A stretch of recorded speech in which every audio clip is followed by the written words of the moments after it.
l'offrande du soir.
Merci Saint-Esprit.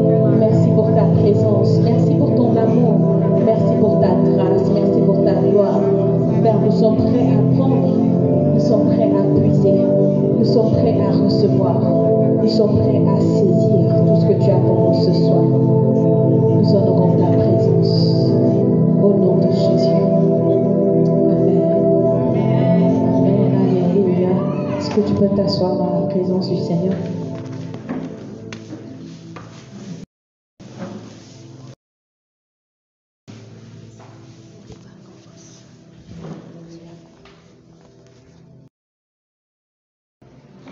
Alléluia.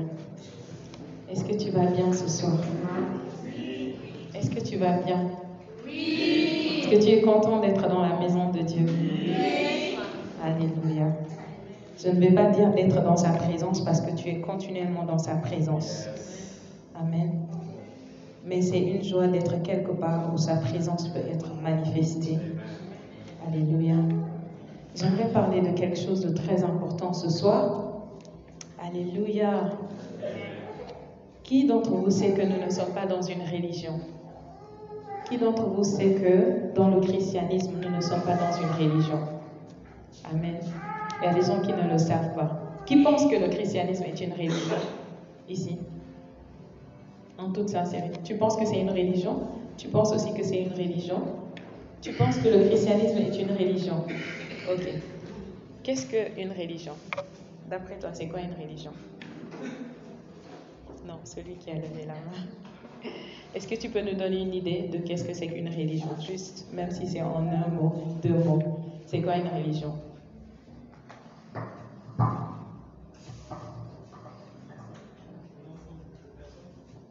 Une religion, c'est un ensemble de personnes.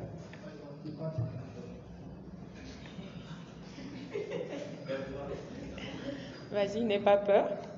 Nous sommes dans la maison du Père. Amen. Oui, un ensemble de personnes. Un ensemble de personnes qui adorent et prient. C'est ça que tu appelles religion. Ok, merci. Sœur Jessica. Il a dit un ensemble de personnes qui adorent. Pour moi, la religion, c'est un ensemble de croyances, de pratiques aussi, un groupe de personnes ont adopté. C'est à peu près ça. Un ensemble de croyances, de pratiques qu'un groupe de personnes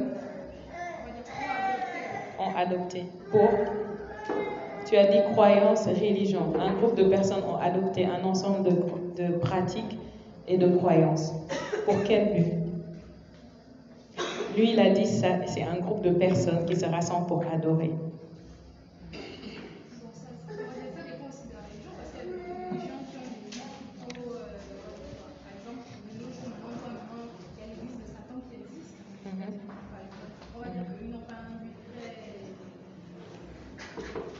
Différent, par exemple, comme les musulmans, le bouddhisme et autres, qui sont plutôt, pour certains, axés sur les relations, sur le bien, ce genre de choses. Et tu penses que le christianisme, c'est ça? C'est un truc comme ça? Ok.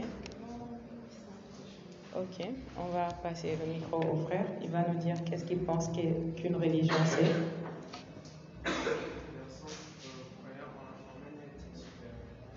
Un ensemble de personnes qui croient en un être supérieur. Ok. Merci. Applaudissez pour eux. Quelqu'un d'autre qui croit que le christianisme est une religion? Personne d'autre? Si vous croyez, vous pouvez lever la main. N'ayez pas peur. On ne va pas vous taper.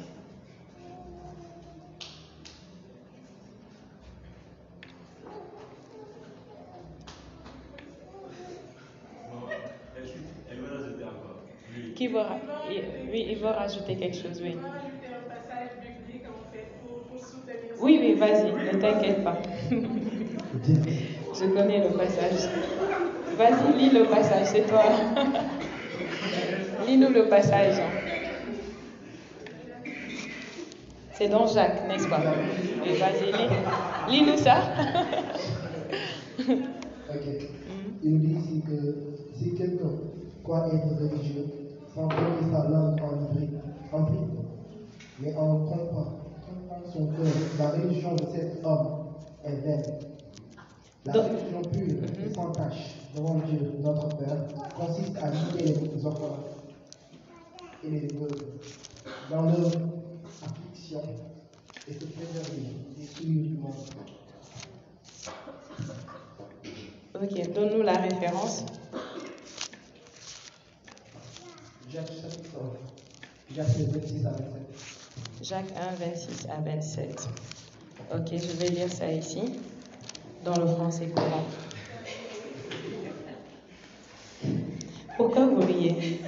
Il dit son avis, c'est nous sommes dans la maison de Dieu. Amen. Et la Bible dit que dans la présence du Saint-Esprit, il y a la liberté. Amen. Voilà, il y a la liberté. Et c'est justement une chose que vous ne trouverez pas dans une religion, en gros.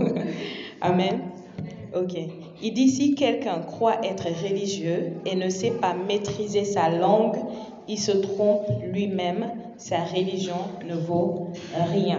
Amen. Vous avez entendu? Il dit si quelqu'un pense ou qui se dit qu'il est religieux, mais il ne maîtrise pas sa langue, il dit il se trompe lui-même. Sa religion ne lui sert à rien. Ensuite, il va dire quelque chose d'important. Il dit voici ce que Dieu, le Père, considère comme la religion pure et authentique. Prendre soin des orphelins et des veuves dans leur détresse et se garder de toute tâche due à l'influence de ce monde. Amen. Qu'est-ce que la parole de Dieu dit ici? La parole de Dieu est en train de nous dire, et c'est le seul endroit où... Est-ce que ce que vous avez entendu qu'il a dit, c'est que le christianisme est une religion? Il n'a pas dit ça. Il a dit, si quelqu'un pense être religieux, il ne maîtrise pas sa langue, c'est faux. Ensuite, il nous dit, qu'est-ce que Dieu pense être la religion pure et sans tache? Ok? Il dit, c'est quoi? Prendre soin des orphelins et des veuves dans leur détresse et se garder de toute tâche due à l'influence de ce monde. Amen. Dans le christianisme, il y a une part de religion. La seule part de religion qu'il y a dans le christianisme, c'est ça qu'il vient de nous décrire. C'est prendre soin des orphelins, des veuves et se garder de toute sueur venant du monde. Amen. Est-ce que tout le monde me comprend jusqu'ici? C'est la seule partie de religion qu'il y a dans le christianisme. Mais je vais aller un peu dans ce qu'il a dit concernant la religion. Il a dit, la religion, c'est un groupe de personnes conscients qu'il y a un être supérieur. Je vais vous dire c'est quoi la religion et ça va un peu rassembler ce qu'ils ont tous dit. La religion, c'est un groupe de personnes qui croient qu'il y a un être supérieur, n'est-ce pas? Sur ce point, on est tous d'accord, on croit qu'il y a un être supérieur, n'est-ce pas? Maintenant, une fois qu'ils ont cru qu'il y a un être supérieur, qu'est-ce qu'ils ont fait? Ils ont établi un ensemble de pratiques, de rituels, comme ce qu'elle a dit, pour atteindre cet être supérieur, pour lui plaire, pour le satisfaire. D'accord? Mais dans tout ça, dans la religion, ils ne sont jamais sûrs d'atteindre cet être, ils ne sont jamais sûrs de lui plaire, ils ne sont jamais sûrs de le satisfaire. Vrai ou faux? Vrai, n'est-ce pas? Ok. Maintenant, c'est quoi le christianisme? Il n'y a rien de mal à tout ça, ce que je viens de dire, n'est-ce pas? Il n'y a rien de mal dans la religion. La Bible nous décrit que la religion pure, que Dieu trouve que c'est ça la religion, qu'on peut faire pour lui plaire, qui doit être comme un rituel, c'est de faire du bien, de prendre soin des orphelins, des veuves et de se garder de toute souillure du monde. D'accord? C'est la seule partie appelée religion qui se trouve dans le christianisme. Mais est-ce qu'une partie suffit pour définir un ensemble? Imaginez, comment je peux dire ça? Imaginez, on décrit un être humain. Tu dis un être humain, c'est des cheveux et des yeux. Est-ce que tu as décrit un être humain? Non, tu viens juste de dire quelque chose qu'un être humain a, mais il y a des chiens aussi qui ont des yeux. Il y a plein d'autres animaux et d'autres créatures qui ont des yeux et des cheveux, n'est-ce pas? Donc, le christianisme n'est pas une religion. C'est quoi le christianisme? Le christianisme, ce n'est pas un ensemble de règles ou de principes que des hommes ont établis pour chercher un Dieu quelque part qu'ils espèrent plaire ou satisfaire. Ce n'est pas ça le christianisme. Au contraire de toutes les autres religions, si je dois dessiner une image pour montrer les religions, je vais montrer un chemin ou une flèche qui va vers la direction du haut. Parce que la plupart des gens pensent que cet être supérieur est en haut, n'est-ce pas? Bien sûr, je sais qu'il y en a qui pensent qu'il est en bas. Moi, la famille d'où je suis née, le genre de religion qu'on pratiquait, on verse les choses en bas. Quand on prie, on parle. Quand on parle à le Dieu qu'ils adoraient à l'époque, ils parlent en bas. Ils ne pensent pas que leur Dieu est en haut. Et je pense qu'ils ont raison d'une part parce que c'est les démons qu'ils adorent et les démons sont sous la terre. Amen. Mais le christianisme, je ne vais pas faire une flèche qui va vers le haut. Je vais plutôt faire une flèche qui est descendue vers nous. Vous voyez? Beaucoup de leaders religieux, et la plupart, quand ils sont venus, ils ont dit, voici le chemin. Vous voyez? Ils ont dit, je vous montre le chemin. Ils ont dit, je cherche le chemin. Comme les gens comme Bouddha, il a dit, je cherche la vérité, je cherche le chemin. Et si vous connaissez quelque chose du bouddhisme, c'est des gens qui sont dans une recherche perpétuelle. Vous voyez, les gens comme les Mohamed et beaucoup d'autres, quand ils sont venus, ils ont dit, voici ce que vous devez faire. N'est-ce pas? Voici les préceptes de l'islam. Voici les 5 piliers. Si vous les faites, peut-être. Il n'a jamais dit vous irez, n'est-ce pas? Peut-être. Même si un musulman serait là, il pourrait confirmer. Il a dit peut-être. Cherchez un musulman, un bouddhiste, un hindou, il n'est jamais sûr de rien. Même s'il fait les 5. S'il est musulman et qu'il fait les 5 choses qu'on a dit qu'un musulman doit faire, et qu'il fait tout ce que la Bible appelle la religion, aider les pauvres et tout ça, en fin de compte, il n'est jamais sûr que le Dieu pour qui il fait ça l'accepte ou le reçoit. Vrai ou faux? Et si certains d'entre vous qui êtes là, vous vivez dans la religion, vous pouvez confirmer que ce que je dis est vrai. Lorsque j'étais dans la religion, parce que là, il y a ce qu'on appelle les chrétiens qui vivent dans la religion, vous voyez? Lorsque j'étais dans la religion, je n'étais jamais sûre de rien. Amen. Donc, dans le christianisme, Jésus est venu. Il n'a pas dit je cherche le chemin. Il n'a pas dit je cherche la vérité. Il n'a pas dit j'essaie de vous montrer que si vous faites ces choses, il a dit je suis le chemin. Amen. Jésus a dit je suis le chemin. Qui d'entre vous ici doute d'une parole que Jésus a dite? Parce que j'ai déjà vu des gens qui se disent chrétiens, mais ils disent que ce que Jésus a dit, peut-être que c'est pas vraiment ce qu'il voulait dire. Qui d'entre vous pense? Si tu penses, n'aie pas peur de dire que peut-être que Jésus ne voulait pas vraiment dire ça lorsqu'il a dit je suis le chemin. Amen. Jésus a dit je suis le chemin. Et ce chemin-là, combien d'entre vous, vous avez eu une idée et vous avez dit que ok, je vais créer un personnage qui s'appelle Jésus et puis je vais faire de lui le chemin? Personne. C'est Dieu qui a regardé, il a dit je ne veux pas l'homme loin de moi, je le veux proche de moi. Et parce que l'homme de lui-même ne peut jamais trouver le chemin vers moi, je vais moi-même lui montrer un chemin. Un chemin? Quoi? Le chemin. Amen. Il a dit je vais moi-même lui montrer le chemin. Ça c'est le 1. Donc, dans le christianisme, ce n'est pas nous qui cherchons, c'est Dieu qui nous a cherchés et qui nous a trouvé. Alléluia. Jésus a dit, ce n'est pas vous qui m'avez choisi, mais c'est moi qui vous ai choisi. Alléluia. Donc si tu es là aujourd'hui, tu es en Christ, ce n'est même pas que non. C'est pourquoi j'aime pas trop le terme quand les gens disent, j'ai donné ma vie à Christ. Tu ne peux pas vraiment donner ta vie à Christ parce que ta vie lui appartient. Est-ce que tu sais ça? La vie de tout le monde dans le monde appartient à Jésus. Il a donné son sang, il a acheté tout le monde. Donc certains lui appartiennent volontairement et d'autres lui appartiennent involontairement, mais tout le monde lui appartient. Pourquoi il laisse le choix? Par amour. Amen. Mais officiellement, c'est Jésus qui a acheté et qui détient le monde.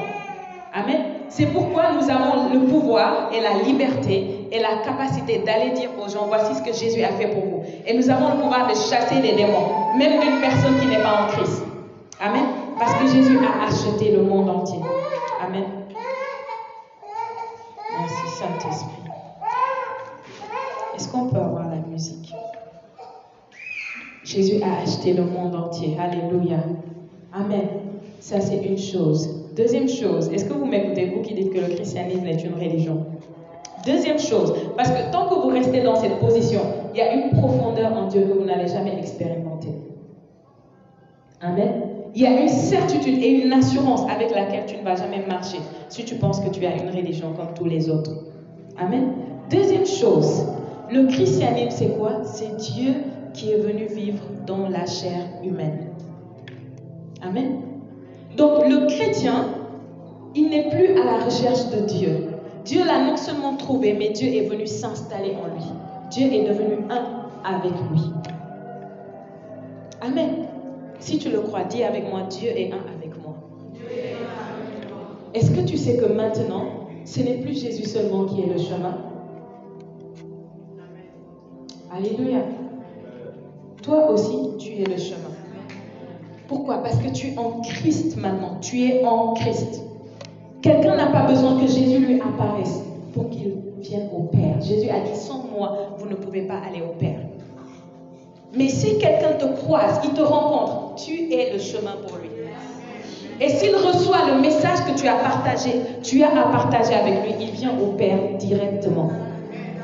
Tu es devenu le chemin en Christ. Amen. Dis avec moi, je suis le chemin. Amen. N'aie pas peur de le dire. N'aie pas peur. Aie l'assurance. Dieu n'est pas plus présent au ciel si tu as le Saint-Esprit. Ok? Si tu n'as pas le Saint-Esprit, c'est une autre affaire. On va en discuter après. Mais si tu as le Saint-Esprit en toi aujourd'hui, selon cette parole de Dieu, Dieu n'est pas plus présent au ciel aujourd'hui qu'il ne l'est en toi. Qu'est-ce que j'ai dit? J'ai dit Dieu, et je pèse mes mots. Alléluia. Et si je blasphème, que Dieu me punisse. Amen. Je ne suis pas en train d'inventer, je ne suis pas là pour déclarer ma parole, je suis là pour déclarer la parole de Dieu. J'ai dit Dieu n'est pas plus présent au ciel aujourd'hui qu'il ne l'est en toi. Tu transportes la plénitude de la divinité en toi. Amen. La Bible dit que lorsque Jésus marchait sur la terre, il était l'image visible du Dieu invisible. Colossiens chapitre 1, verset 15. Ensuite, il a continué, il a dit, il a plu au Père qu'en lui, en qui? En Jésus, demeure toute la plénitude de Dieu. En lui. Amen. Dieu est invisible, mais il s'est rendu visible au travers de Jésus. Lorsqu'on a vu Jésus-Christ, Dieu n'était plus invisible. Alléluia. Et si vous alliez au ciel aujourd'hui, vous n'allez pas voir 3 personnes assises sur des fauteuils. Vous n'allez pas voir un vieillard avec une barbe. Et puis un petit oiseau, un pigeon ou une colombe qui vole. Ce n'est pas ce que vous allez voir. Si vous allez au ciel, vous allez voir un seul trône. Et qui est assis sur ce trône? Jésus-Christ. Où est le Père? Il est en lui. Où est le Saint-Esprit? En lui. Amen. Et on nous dit que le Saint-Esprit procède du Père et du Fils. Et c'est ce même esprit qui est venu habiter en toi. Le Saint-Esprit est le transporteur de la présence de Dieu. Il est venu habiter en toi. Il a transporté toute cette présence qui était en Jésus. Il l'a mis en toi.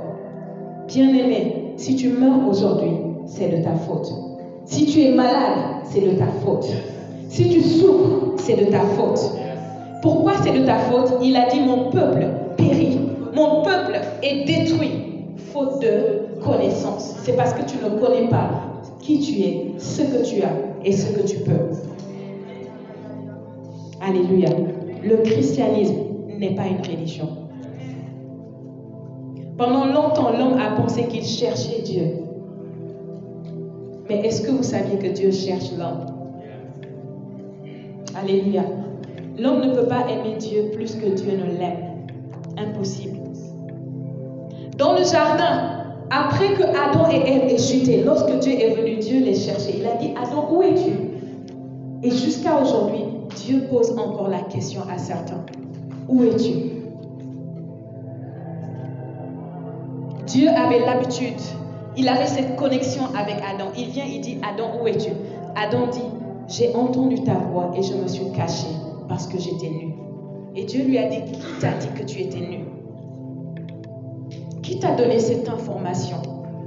Et qui t'a appris à parler de cette manière?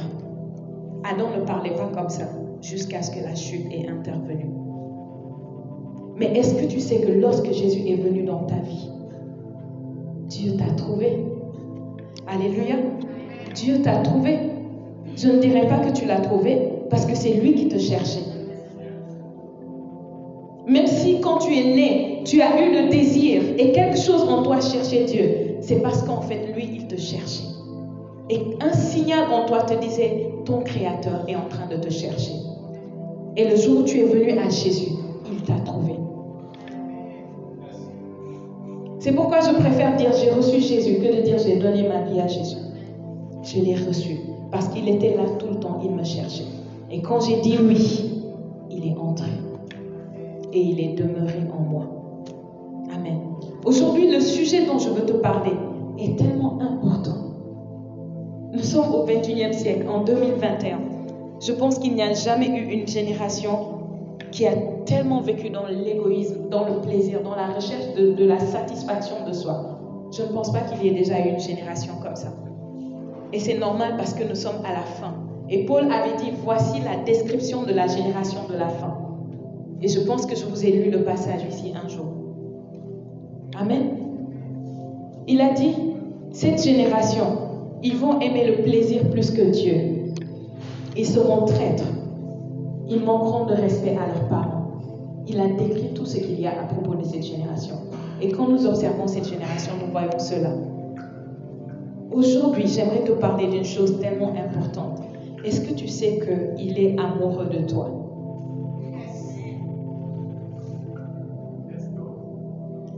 Vous savez, la religion va faire que dans ta mentalité, tu es du genre, ok, Dieu, c'est un truc qui veut juste me priver de vivre ma vie pleinement. Ou bien la religion. Ouais. La religion, c'est un truc qui va me priver de vivre ma vie pleinement, de jouir de ma jeunesse et tout ça. Je suis encore jeune. Est-ce que vous avez déjà vu des gens que quand tu dis viens à l'église, ils disent que je suis encore jeune? Avant, je pensais ça. Je pensais que l'église... Bon, pour moi, l'église les dimanches, c'était tout le monde. Mais en semaine, c'était pour les vieillards. C'est ce que je pensais. J'étais dans l'église catholique. Et si je me retrouve à l'église, en semaine, c'est comment on va y chercher quelque chose ou faire une commission. Et quand j'allais, je ne voyais que des vieillards à l'église. Je vous dis la vérité, la première fois que j'ai vu une jeune personne à l'église en semaine, ça m'a choquée. Je l'ai vue bien habillée, c'était une fille. Elle était bien habillée, elle est venue à l'église. Moi, j'étais pas dans l'église, j'étais dans la cour de l'église. Je suis venue régler des choses. Et quand elle a fini, quand je l'ai regardée, j'étais surprise. En toute sincérité, je me suis dit, mais qu'est-ce qu'elle fait ici? Parce que j'avais la certitude que c'était un endroit pour les vieillards en semaine. Vous voyez? Mais cette question que je me suis posée m'a menée plus tard à connaître le Seigneur et à commencer moi-même à aller à l'église tous les jours. Bien que j'étais dans l'église catholique. Amen. Tu sais, tu peux être dans l'église catholique et ailleurs et vivre le vrai christianisme. Tu peux être ici et vivre la religion. La religion ou le christianisme, ce n'est pas à propos de quelle dénomination ou où tu pries. C'est à propos de qu'est-ce que tu comprends, que tu as reçu lorsque tu as reçu Christ. Et comment tu vis cette vie-là. Alléluia. Moïse, était dans le désert pendant 40 ans. Un jour, pendant qu'il était en train de paître le troupeau, il a vu un buisson. Amen. Et il a vu que c'était il y avait du feu. Mais quand il a vu le feu, il a vu que ce n'était pas en train d'être consumé. Vous savez, si vous voyez du feu autour de quelque chose, vous allez sentir que le feu est en train de manger ou de dévorer la chose. Mais quand Moïse regardait, il voyait le feu, mais il semblait que le buisson ou les arbres qui étaient là n'étaient pas en train d'être mangés par le feu. Donc, qu'est-ce qu'il a fait? Il a dit, je vais m'approcher pour voir ce qui se passe. Première chose, Dieu voulait attirer son attention. Comme certains d'entre vous, Dieu a attiré votre attention un jour à travers une maladie, un problème, un manque d'emploi. Peu importe, Dieu trouve toujours un moyen d'attirer l'attention. Amen. Dis avec moi, attirer l'attention. Attirer l'attention de qui? De toi. Pourquoi? Parce qu'il est amoureux de toi. Quand je dis amoureux, ne pense pas à la manière du monde. Dieu est fou d'amour pour toi. Qu'est-ce que tu penses? Que quelqu'un t'aime au point de donner sa vie pour que tu puisses vivre? Il a dit, il n'y a pas plus grand amour que de donner sa vie pour ceux qu'on aime. Qui est-ce que tu penses qui t'aime le plus? Il n'a pas encore donné sa vie pour toi. Le seul à l'avoir fait, c'est Jésus. Alléluia. Lorsque Moïse s'est approché, la voix lui a parlé et lui a dit, Moïse, Moïse, enlève tes sandales. Le lieu où tu te trouves est un lieu saint. Alléluia. Et lorsqu'il a enlevé ses sandales, qu'est-ce que Dieu a fait? Dieu a commencé à lui parler. Est-ce que Dieu lui a expliqué, Moïse, est-ce que tu sais pourquoi le bois, le feu, tout ça, ça ne se consumait pas? Est-ce que Dieu a fait ça? C'était juste un moyen d'attirer son attention. Dieu voulait quelque chose de plus. Dis avec moi quelque chose de plus. Il voulait quelque chose de plus. Dieu veut quelque chose de plus que toi. Peut-être qu'aujourd'hui tu es là et tu as un besoin. Tu dis, Seigneur, vous savez, dans notre vie, à cause de notre égoïsme, on arrive à un niveau où notre besoin devient notre Dieu. Tu as besoin d'un emploi, ça fait des années que tu n'as pas travaillé et ça devient ton Dieu. C'est ça que tu adores. Quand tu viens à l'église, quand nous prions, quand nous disons adore Dieu, élève les mains, parle à Dieu. Tu ne parles même pas à Dieu pour lui. Tu lui parles de ton emploi. Tu lui parles de ta famille. Tu lui parles de ton mariage. Tu lui parles de quelque chose qui est un besoin pour toi maintenant. Mais est-ce que tu sais que la raison pour laquelle il t'a attiré à lui est bien plus grande que ton besoin? Dieu cherche quelque chose avec toi. Une intimité. Dis avec moi intimité. Alléluia. Il veut une intimité. Parce que quand tu aimes, quand tu es amoureux de quelqu'un, tu veux une intimité avec lui. Vrai ou faux? Tu veux une intimité avec la personne. Et qu'est-ce qui développe une intimité? La communication. Dis avec moi la communication. La communication. Toute relation qui n'a pas de communication va finir par mourir. Que ce soit ta relation avec tes enfants, avec ton mari, avec tes parents, peu importe le type de relation, s'il n'y a pas une communication régulière, même si la personne est proche physiquement, si vous ne communiquez pas, la relation va finir par mourir. Et Dieu cherche à communiquer avec toi. Tu es le seul au monde, en tant que créature qui est en Christ, à pouvoir communier avec Dieu. Est-ce que tu sais ça?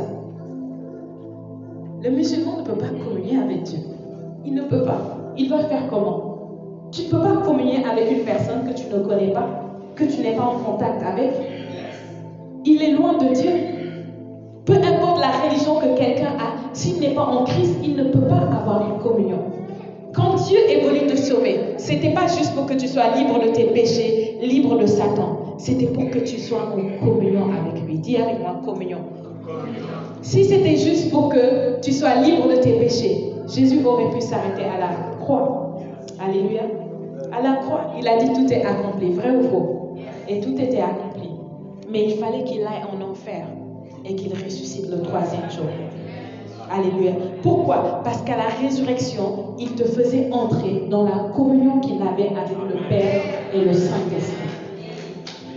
À la résurrection, Lorsque tu as dit oui, je crois en Jésus et que tu es ressuscité, tu es devenu un avec lui. Et tu es devenu un participant à la divine nature.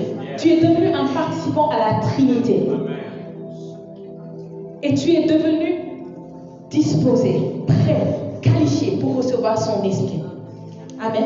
Qui est le Saint-Esprit? Le Saint-Esprit est celui-là qui crée cette unité, cette communion entre le Père et le Fils, cette communion éternelle. Il t'a qualifié pour que tu reçoives cet esprit et que tu fasses partie de cette communion. Et c'était le rêve éternel de Dieu. Ce n'était pas un rêve qui est survenu parce que Adam a chuté, c'était son rêve éternel. C'était son plan éternel, d'avoir une communion avec toi. Mais aujourd'hui que tu as reçu, que tu as eu accès, que tu es entré, qu'est-ce que tu fais de cette grâce inouïe qui est d'avoir une communion avec le Père, avec ton Créateur? Vous savez, parfois on dit aux gens, le vide de votre cœur, si vous ne venez pas en Christ, il ne sera pas comblé, n'est-ce pas? On dit ça. Mais est-ce que tu sais que tu peux venir à Christ et toujours avoir le vide? Toujours ressentir le vide. Pourquoi? Parce que ce qui comble le vide, ce n'est pas juste que tu reçoives Christ, mais que tu sois en communion avec lui. C'est cette relation. Amen. Dans une communion, qu'est-ce qu'il y a? Dans une communion, il y a un échange. Il y a une communication. Il y a une collaboration. Et une chose qui est magnifique avec la communion, c'est que plus tu communies avec lui, plus tu lui ressembles. C'est vrai, tu étais déjà comme lui à l'intérieur, mais plus tu passes du temps avec lui. Est-ce que ça vous est déjà arrivé? Quelqu'un ressemble tellement à son père ou à sa mère, on te croise dans la rue, on dit que viens, est-ce que tu n'es pas la fille de tel? Tellement tu lui ressembles. Voici ce qui se passe lorsque tu commences à jouir de cette communion. Vous savez, il y a des chrétiens qui n'ont jamais pleuré dans la présence de Dieu. C'est vrai. Ne riez pas, c'est vrai. Et certains sont ici parmi nous. Ils ne comprennent pas quand ils voient quelqu'un pleurer. Entre dans la communion. Entre dans l'intimité. Quand tu vas entrer dans l'intimité, tu vas connaître ce que c'est que de pleurer. Dans la présence de Dieu. Tu vas comprendre ce que c'est qu'un homme de 50 ans se mette à genoux et il commence à pleurer. Il ne peut pas l'expliquer, mais il pleure et ça vient du plus profond de lui. Pourquoi? Parce que son esprit est entré dans ce contact, ce cœur à cœur avec son Créateur. Ce cœur à cœur que Jésus a rendu disponible pour toi, disponible pour tout homme. Alléluia. Est-ce que tu es entré dans ce cœur à cœur? Il y a une grande différence que ça fait dans la vie d'un chrétien. Vous savez, certains chrétiens sont nés de nouveau, ils sont en Christ, ils vont à l'église, mais leur vie, rien n'a changé. Je veux dire, leur christianisme, c'est comme quand les filles mettent une perruque, quand tu rentres à la maison, tu enlèves, tu jettes. Comment on appelle ça? Tu enlèves, tu jettes. Les ongles, tu enlèves, tu jettes. Vous avez déjà vu ça? Il y a des gens, c'est ça leur christianisme. Ça s'arrête à l'église. Quand ils sortent d'ici, il n'y a rien qui montre qu'ils sont chrétiens. Il n'y a pas un changement, il n'y a pas une transformation. Rien. Ils sortent d'ici. Vous savez ce que c'est quand on verse de l'eau sur un canal? Ils se secouent et rien n'est mouillé en dessous. C'est l'intimité qu'il te faut. Quand tu vas entrer dans cette intimité, c'est impossible. Je dis bien impossible qu'il n'y ait pas de changement. Et une chose de magnifique avec l'intimité, c'est que dans l'intimité, tu arrives à oublier tes soucis. Tu arrives à oublier tes problèmes. Tu arrives à oublier tes difficultés. Pourquoi? Parce que sa gloire resplendit tellement. C'est comme quand le soleil brille. Vous savez, quand le soleil brille, si vous faites face au soleil, vous n'allez voir aucune ombre. Mais si vous faites dos au soleil, vous allez voir les ombres. Quand le soleil brille et que tu allumes cette lampe, elle n'a plus de sens à cause de l'éclat du soleil. Si tes problèmes pèsent encore, tes soucis pèsent, que c'est comme si le monde est sur ton dos, entre dans l'intimité. Vois la face du Père. Laisse Jésus te révéler son visage et son cœur. Laisse-le te montrer qui il est. Alléluia. J'aimerais lire un passage tellement émouvant. Jérémie chapitre 29.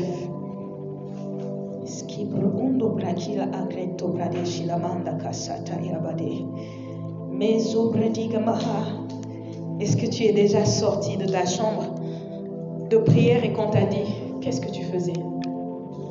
Je ne parle pas de lorsque tu t'es dit, je vais passer 3 heures à prier en langue. Mais je parle de lorsque tu es entré, que tu as dit, je vais parler quelques minutes avec Dieu et que tu n'arrives plus à sortir de là. Je parle de lorsque tu entres la nuit et que le sommeil te quitte, la fatigue te quitte et que la faim t'a quitté. Tu contemples quelque chose qui te fait tout oublier. Moïse est allé sur la montagne et la Bible dit qu'il a reçu les tablettes où Dieu avait écrit la loi. Mais après qu'il ait reçu, il est resté 40 jours, 40 nuits sur la montagne sans manger ni boire. Et la Bible ne nous a pas dit que Moïse a ressenti la faim ou la soif. Qu'est-ce qui s'était passé? La gloire avait rempli son ventre. La gloire l'avait satisfait et comblé. La gloire avait fait que rien n'existait plus. Alléluia. Et lorsqu'il a tellement contemplé cette gloire, lorsqu'il est descendu, la Bible dit que personne ne pouvait regarder son visage. L'éclat était si grand. Je vous ai dit ça. Une chose que vous obtenez dans l'intimité, c'est la transformation. Dis avec moi la transformation. Tu ne peux pas avoir l'intimité et rester la même. Ça fait peut-être 20 ans que tu es chrétienne, née de nouveau, remplie du Saint-Esprit, parle en langue. Mais si tu n'entres pas dans l'intimité, tu seras comme tout le monde dehors. Et tu vas te dire, je ne comprends pas pourquoi les autres chrétiens ils sont comme ça. Tu vas faire comme si tu n'es pas dedans. Parce que tu n'as pas encore goûté le cœur à cœur. Lorsque le psalmiste a dit goûtez et voyez combien est bon le Seigneur, de quoi pensez-vous qu'il parlait? Il ne parlait pas de religion. Il avait goûté quelque chose. Alléluia. Quelque chose qui est disponible à toi aujourd'hui. Mais qu'est-ce que tu en fais? Regardez ce qu'il dit dans Jérémie chapitre 29. Je vais lire verset 12. Vous m'invoquerez et vous partirez. Vous me prierez et je vous exaucerai. Ce qui est touchant, c'est le verset 13. Il dit, vous me chercherez et vous me trouverez si vous me cherchez de tout votre cœur. Alléluia. Dieu dit, vous me chercherez et vous me trouverez si vous me cherchez de tout votre cœur. Est-ce qu'il a dit vous chercherez un miracle? Est-ce qu'il a dit vous chercherez un changement? Il a dit vous me chercherez, moi, ma personne, et vous me trouverez si vous me cherchez de tout votre cœur. Quelqu'un va dire je prie mais je ne sais pas, j'ai pas envie, je sens pas. Il a dit si tu me cherches de tout ton cœur, tu vas me trouver. Je pense que nous sommes dans le moment où Dieu est fatigué des chrétiens chercheurs de miracles, chercheurs de changement, chercheurs de transformation. Il cherche maintenant les chrétiens qui le cherchent lui. Dans l'intimité, ce que tu vas trouver, c'est la personne. Vous savez, je peux prier pendant des heures et sentir la puissance. Prier en langue avec ferveur et sentir la puissance. Mais l'intimité est une chose différente. Parfois, je peux juste m'asseoir. Je n'ai pas prié en langue. Mais tout d'un coup, la grâce est disponible pour l'intimité. Peut-être tu n'as jamais connu ça, mais c'est le moment pour toi. La présence de Dieu est en ce lieu. Alléluia. Notre Dieu est vrai et réel. Il est vrai et réel.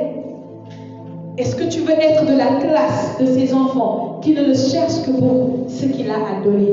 Vous savez ce que la Bible dit dans le psaume 103, verset 7? Il dit que Moïse connaissait les voies de Dieu.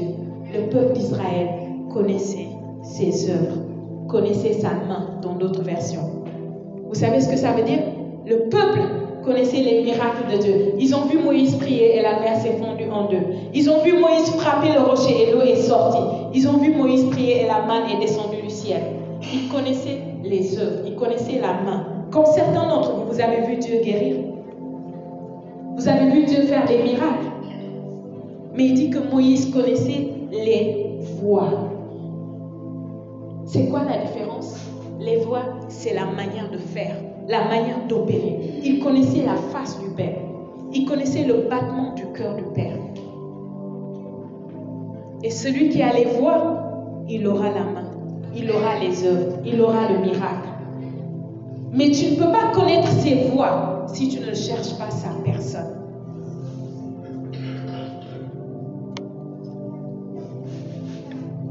Il a dit, vous me chercherez et vous me trouverez si vous me cherchez de tout votre cœur. Je me laisserai trouver par vous, dit l'Éternel. Alléluia. Si vous me cherchez de tout votre cœur. Il veut les gens qui le cherchent de tout leur cœur. Il veut les gens qui le cherchent de tout leur cœur. Pas les gens qui essaient. Quand on dit prie, tu commences à prier 2 minutes, tu dors. Ou bien quand on dit c'est le moment de prier, de méditer, tu prends ta Bible et tu as ton téléphone en même temps. Chaque minute, on t'écrit un message, tu réponds. Pourtant, tu dis que tu lui as donné du temps. Combien d'entre vous seriez reçus chez le président de la République et pendant que le président de la République vous parle, vous écrivez, vous êtes sur WhatsApp, Instagram, Facebook, en train de répondre. Combien? Pourtant, vous dites aimer Dieu. Vous dites le respecter et l'honorer. Combien d'entre nous ont dit que, ok, je vais prier. À l'heure où on prie, on m'appelle.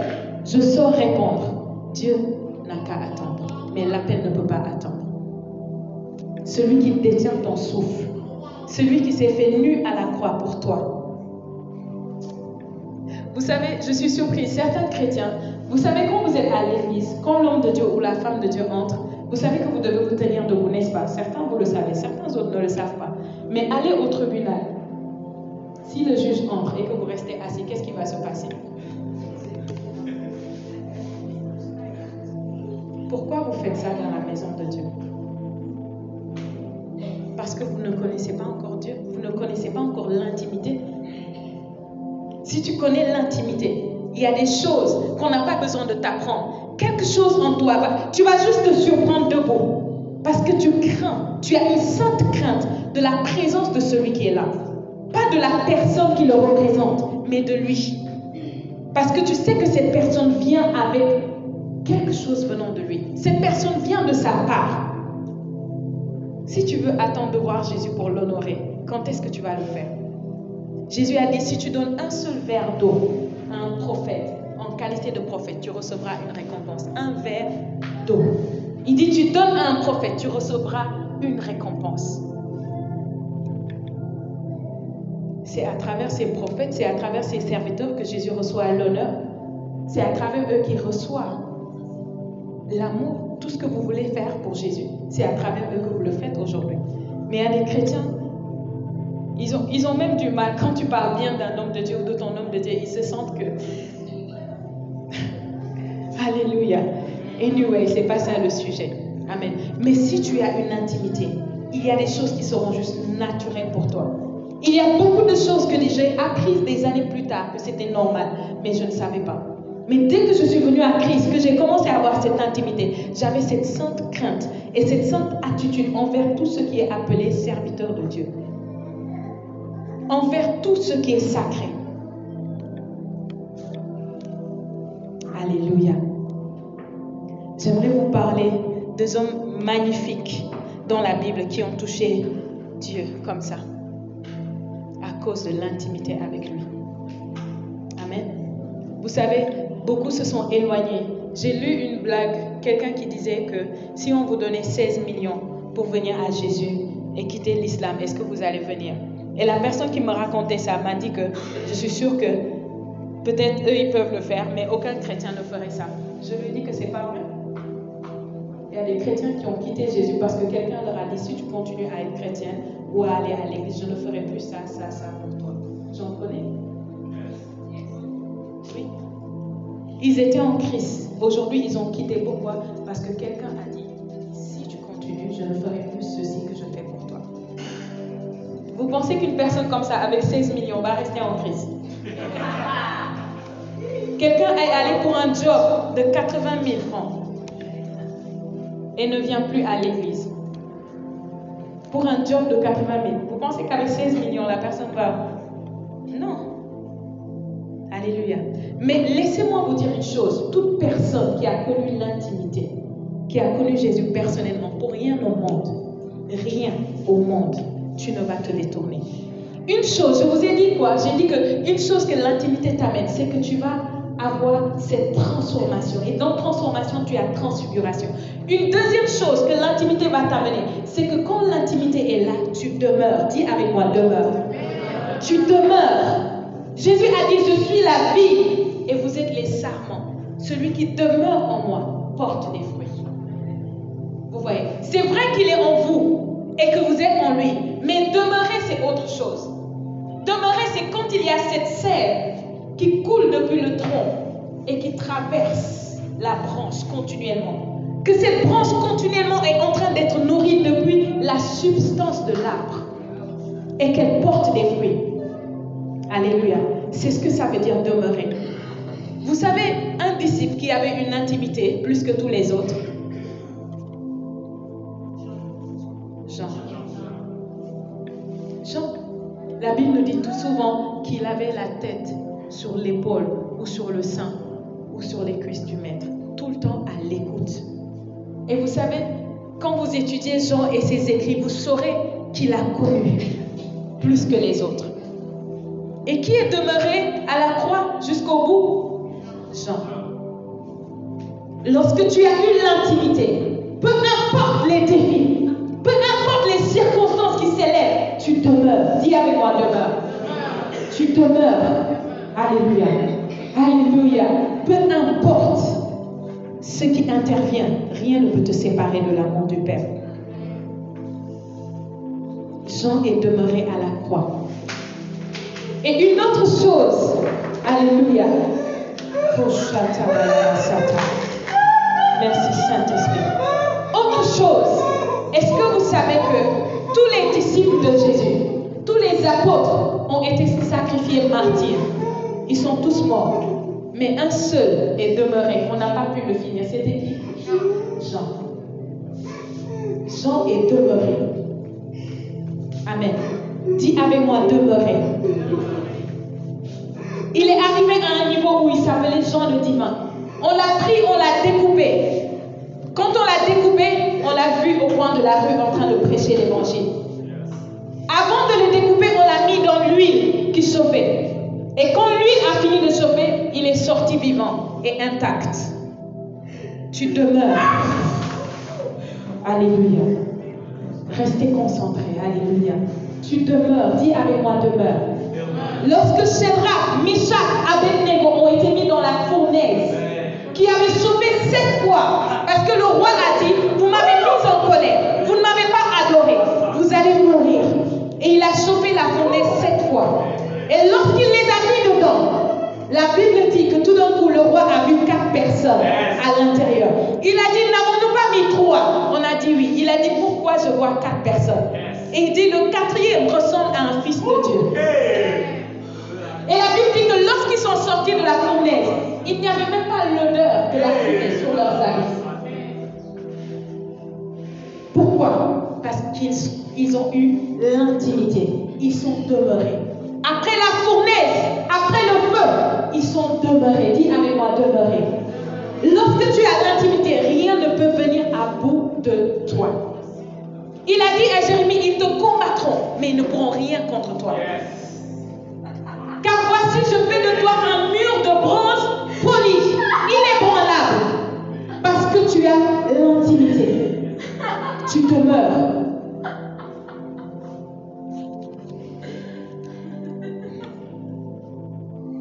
Alléluia. Dans l'intimité. Oh, dans l'intimité, il y a une autre chose. C'est que tu reçois la révélation et tu reçois les secrets. Amen.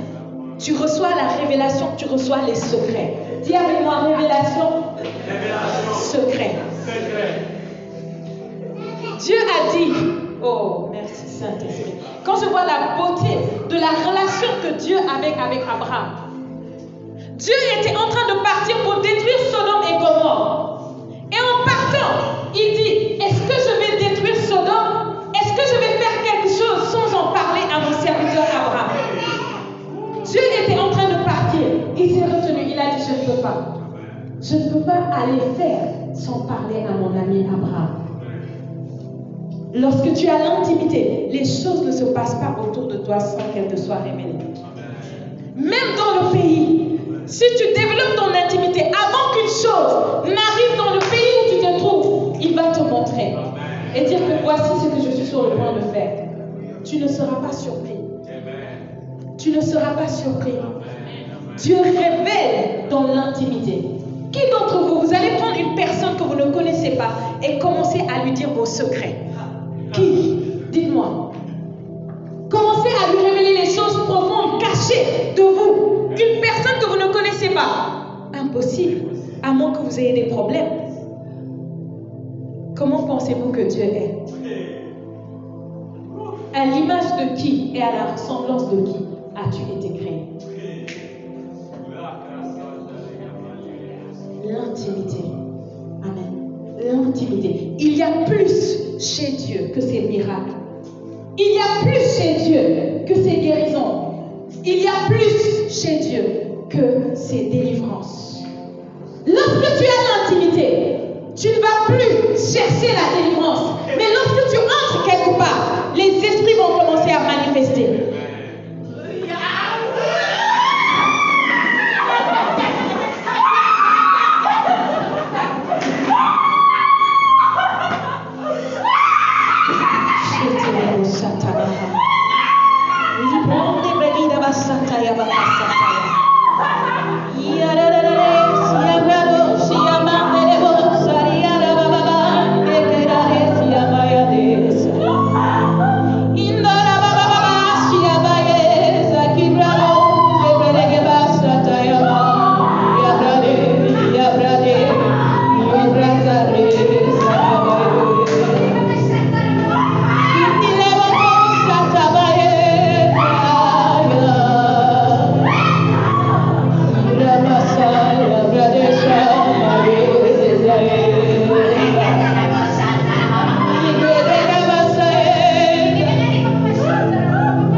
toi.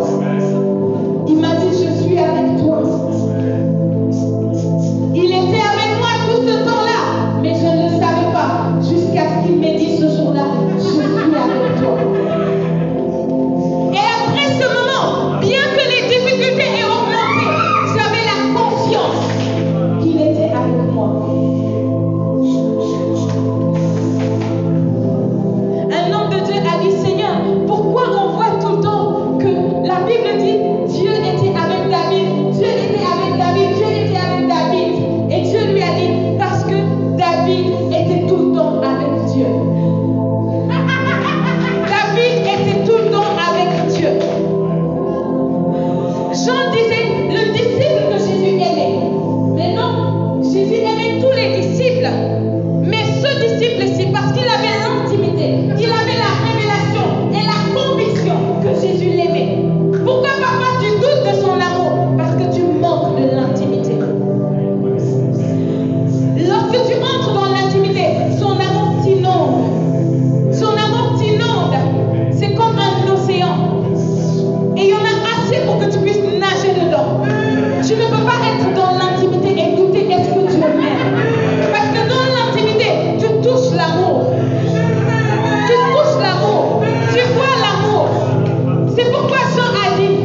je vous commande